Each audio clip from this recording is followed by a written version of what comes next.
Start. Learned Council for the District Cooperative Banks, however, submitted that the Reserve Bank of India must assure that the entire amount offered by the district cooperative banks for exchange after due verification in the form of demonetized notes will be duly replaced by commensurate amount of legal tender notes contemporaneously.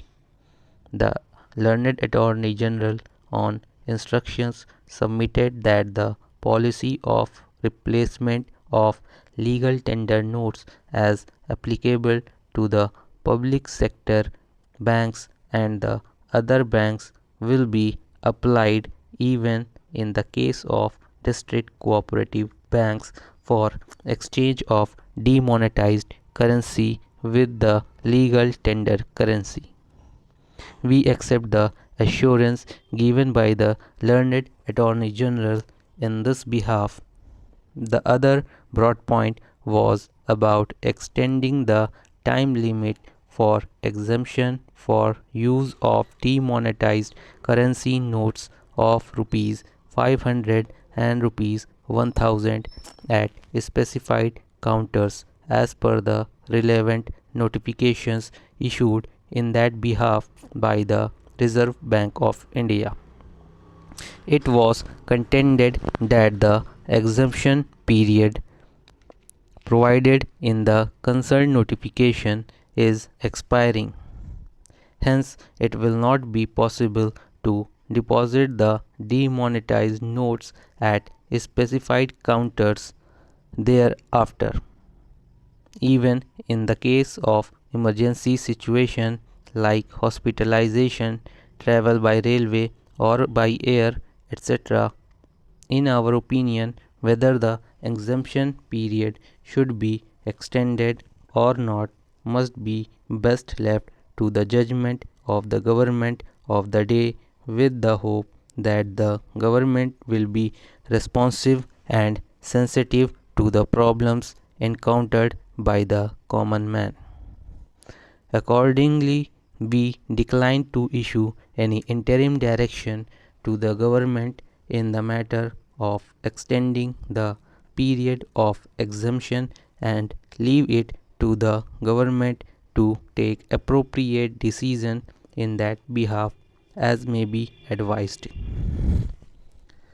The other serious grievance made by the petitioners is about the denial of right to withdraw the prescribed amount of rupees 24,000 per week per account holder in spite of notification issued by the Reserve Bank of India permitting such withdrawal.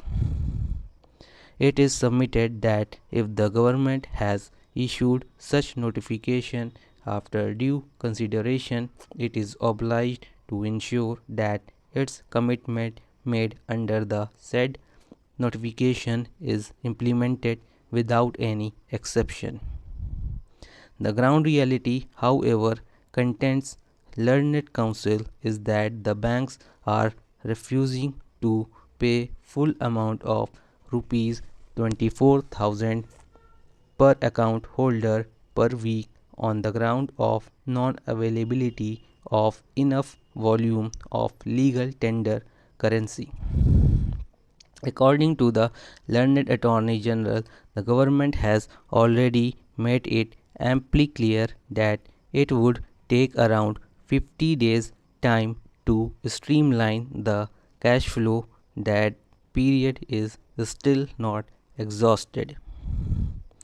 He submits that as of now the Reserve Bank of India has been able to infuse around rupees 5 lakh of the new legal tender notes in the form of rupees 500 and 2000.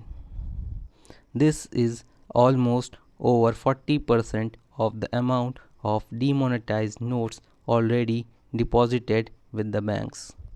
Further, the authorities are working to the best of their ability to defuse the crisis of cash flow situation by printing new notes.